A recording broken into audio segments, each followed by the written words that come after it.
नीरज एक युवा डॉक्टर जो नए दवाखाने में काम करने के लिए आया है। वो अपने पेशे के प्रति समर्पित है, लेकिन कुछ अजीब घटनाओं ने उसे परेशान कर दिया है। स्नेहा एक मरीज जो अनिद्रा से जूझ रही है और दवाखाने में इलाज के लिए आई है। वो भूतों पर विश्वास नहीं करती, लेकिन वहाँ की घटनाओं ने उसे सोचने पर मजबूर कर दिया है। नीरज ने नए दवाखाने का पहला दिन शुरू किया। जैसे ही वो भीतर दाखिल हुआ, उसे एक अजीब सा एहसास हुआ, जैसे कोई उसे देख रहा हो। यहाँ का माहौल कुछ अजीब है, शायद सिर्फ मुझे ही ऐसा लग रहा है। अब क्या आप मेरी मदद कर सकते हैं? मैं रात में सो नहीं पा रही। लेकिन जैसे ही उसने उसका मुआयना किया, उसे महसूस हुआ कि कुछ अजीब घटित हो रहा है। दवाखाने का वातावरण दिन के समय भी अजीब सा था। नीरज ने स्नेहा का इलाज शुरू किया, लेकिन जैसे जैसे वो उसकी जांच कर रहा था, अचानक अंधेरे कोने से एक हल्की फुसफुसाहट सुनाई दी। वो चौंका और पीछे मुड़कर देखा, लेकिन वहाँ कोई नहीं था। क्या ये सिर्फ मेरी कल्पना है? यहाँ कई लोग हैं जो यहाँ से गायब हो गए हैं। मैंने भी सुना है कि इस दवाखाने में कुछ अजीब होता है। नीरज ने उसकी बात पर ध्यान नहीं दिया, लेकिन उसके मन में एक संदेह पैदा हो गया। वो अपने काम में व्यस्त हो गया। जैसे ही उसने स्नेहा को दवा दी, उसे अचानक काउंटर पर एक पुराना फोल्डर दिखा। फोल्डर को खोलते ही उसमें कुछ पुरानी तस्वीरें मिली, मरीजों की जो अब यहाँ नहीं थी। यहाँ कुछ तो गलत है। ये तस्वीरें किसकी हैं? ये वो लोग हैं जिन्हें यहाँ लाया गया था और फिर कभी वापस नहीं आए। नीरज ने स्नेहा की बातों को गंभीरता से लिया। वो फोल्डर को अच्छी तरह से देखने लगा और उसमें से एक नाम पर उसकी नजर टिक गई, अनु वर्मा। वो पिछले साल यहाँ आई थी, लेकिन उसका कोई अता पता नहीं था।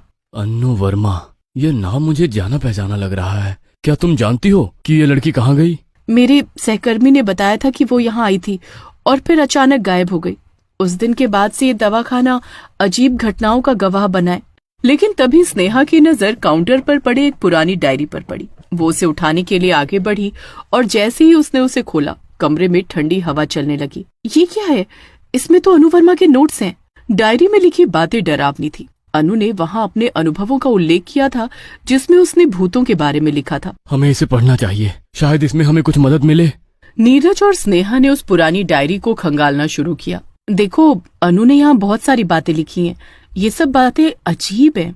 वो कहती है कि दवाखाने में उसे अजीब आवाजें सुनाई देती थी और कभी कभी मरीजों को बेतरतीब स्थिति में देखा था। यहाँ लिखा है कि उसने एक रात एक मरीज को देखा जो बेताब होकर दवाखाने के कोनों में घूम रहा था। उसे लगा कि वो उसे कुछ बताना चाहता था। क्या तुम सोचती हो कि वो मरीज भूत हो सकता है? शायद, लेकिन अगर ऐसा है तो हमें जानना होगा कि वो क्या चाहता है। स्नेहा ने हल्का सा मुस्कुराते हुए कहा, अरे ये तो फिल्मी लग रहा है। फिल्में भी कई बार सच में बदल जाती हैं। फिर अचानक दवाखाने में एक तेज चीख सुनाई दी। क्या वो कोई और मरीज है? हमें जांच करनी होगी। चलो देखेंगे क्या हो रहा है। नीरज और स्नेहा ने आवाज की दिशा में दौड़ लगाई। वो कमरे के दरवाजे के पास पहुँचे, जहाँ से चीख सुनाई दे रही थी। क्या तुम तैयार हो? हमें देखना होगा। हाँ, लेकिन जल्दी। उन्होंने दरवाजा खोला और भीतर घुस गए। अंदर एक मरीज अपने बिस्तर पर बेहोश पड़ा हुआ था। क्या ये वही मरीज है? नीरज ने ध्यान से देखा और कहा, शायद, लेकिन वो तो बिल्कुल बेहोश लग रहा है। तभी अचानक मरीज की आंखें खुल गईं और उसने घबराकर कहा, वो आ रहा है, वो आ रहा है। कौन आ रहा है? क्या तुम हमें बता सकते हो? वो मेरे पीछे है, वो मुझे ले जाने आया है। तभी अचानक कमरे का तापमान गिरने लगा और एक अंधेरा साया उनके पीछे आते दिखा। ये क्या है? हमें यहाँ से भागना होगा। स्नेहा और नीरज तेजी से कमरे से बाहर भागने की कोशिश करने लगे, लेकिन दरवाजा अपने आप बंद हो गया। हमें कुछ करना होगा, नहीं तो हम यहाँ फंस जाएंगे। अचानक उस अंधेरे साए ने अपना आकार लेना शुरू किया। ये एक भूतिया आकृति थी। उसने धीमी आवाज में कहा, तुम यहाँ क्यों आए हो? ये जगह तुम्हारे लिए नहीं है। हम तुम्हारी मदद करना चाहते हैं। हमें बताओ तुम क्या चाहते हो? भूत ने उसकी बातों पर ध्यान नहीं दिया और स्नेहा की ओर बढ़ने लगा। तभी नीरज ने एक हिम्मत जुटाते हुए कहा, हम तुम्हें यहाँ से जाने नहीं देंगे। तुम हमें अपनी कहानी बताओ। भूत ने थोड़ी देर के लिए रुककर उन्हें देखा। उसकी आंखों में एक चमक आई, जैसे वो अपनी कहानी सुनाने के लिए तैयार हो गया हो। मैं यहाँ एक डॉक्टर था जो अपने मरीजों को ठीक करने की कोशिश करता था, लेकिन एक दिन मैंने एक गलती की। एक मरीज की पहचान बदलने के कारण मैंने उसे गलत इलाज किया। वो व्यक्ति मर गया। उसकी आत्मा अभी भी इस दरवाजे में कैद है और मैं उसे छुड़ाने के लिए तरस। क्या हम उसकी आत्मा को मुक्त कर सकते हैं? तुम्हें उसकी पहचान को जानना होगा। उसकी आत्मा को शांति दिलाने के लिए तुम्हें उस दरवाजे के पिछले हिस्से में एक पुरानी फाइल ढूंढनी होगी। हम वो फाइल ढूंढेंगे, लेकिन तुम हमें रास्ता बताओ। भूत ने एक लंबा हाथ बढ़ाया और उन्हें उस स्थान की ओर इशारा किया जहां पुरानी फाइलें रखी गई थी। वहां जाने से सावधानी बरतना, अंधेरा तुम्हें पकड़ ले सकता है। स्नेहा और नीरज धीरे धीरे दवाखाने के पिछले हिस्से की ओर बढ़े। यहाँ बहुत अंधेरा है, मुझे डर लग रहा है। डरो मत, हम यहाँ उस फाइल के लिए आए हैं। हमें बस ध्यान रखना है कि हमें उस भूत से कोई खतरा ना हो। वो एक पुरानी अलमारी के पास पहुंचे। स्नेहा ने दरवाजा खोला और अंदर ढेर सारी पुरानी फाइलें मिली। वे दोनों फाइलों को देखने लगे। ये तो सब पुरानी फाइलें हैं, लेकिन हमें कौन सी फाइल चाहिए? तभी एक फाइल नीचे गिर गई और खुल गई। उसमें एक मरीज का नाम और उसकी तस्वीर थी। ये देखो, ये तो वही मरीज है जिसके बारे में भूत ने कहा था। क्या लिखा है इसमें? यहाँ लिखा है कि उसका इलाज गलत तरीके से किया गया था और उसका नाम यहाँ है। हमें इसे भूत को बताना होगा। तभी अचानक पीछे से एक खौफनाक आवाज आई।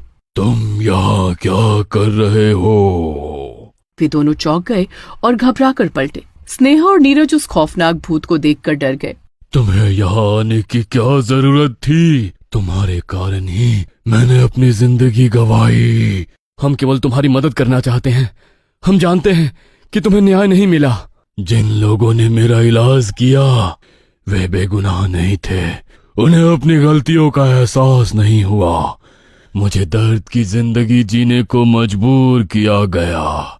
भूत ने धीरे से हाथ बढ़ाया और फाइल की ओर इशारा किया। उसमें सब कुछ है।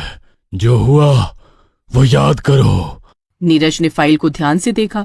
उसमें भूत की मेडिकल रिपोर्ट और डॉक्टर की गलतियों का विवरण था। अगर हम इसे अस्पताल के प्रशासन को दिखाए तो शायद वे तुम्हारे लिए कुछ कर सकें। स्नेहा और नीरज ने भूत की बात को गंभीरता से लिया। अब उन्हें हर कीमत पर उसकी मदद करनी थी। वे अस्पताल के अधिकारियों के पास गए और भूत की कहानी सुनाई। अधिकारियों ने पहले तो उनकी बातों को नजरअंदाज किया, लेकिन जब उन्होंने भूत की मेडिकल रिपोर्ट दिखाई तो सब चौंक गए।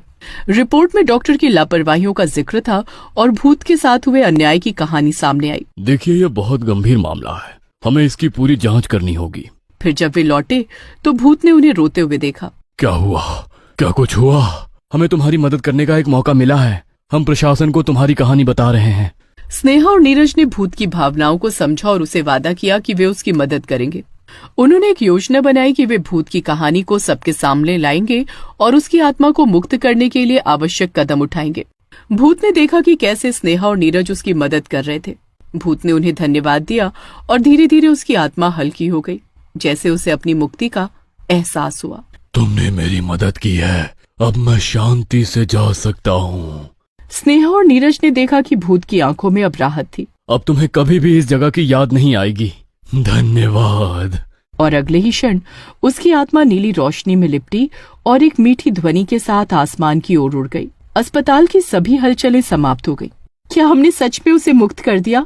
हाँ, अब वो शांति में है। दोनों ने एक दूसरे की ओर देखा और महसूस किया कि उन्होंने न केवल भूत की मदद की, बल्कि अपने डर को भी पार कर लिया था। अब उन्हें भी इस भूतिया दवाखाने में एक नई शुरुआत करने का मौका मिला था।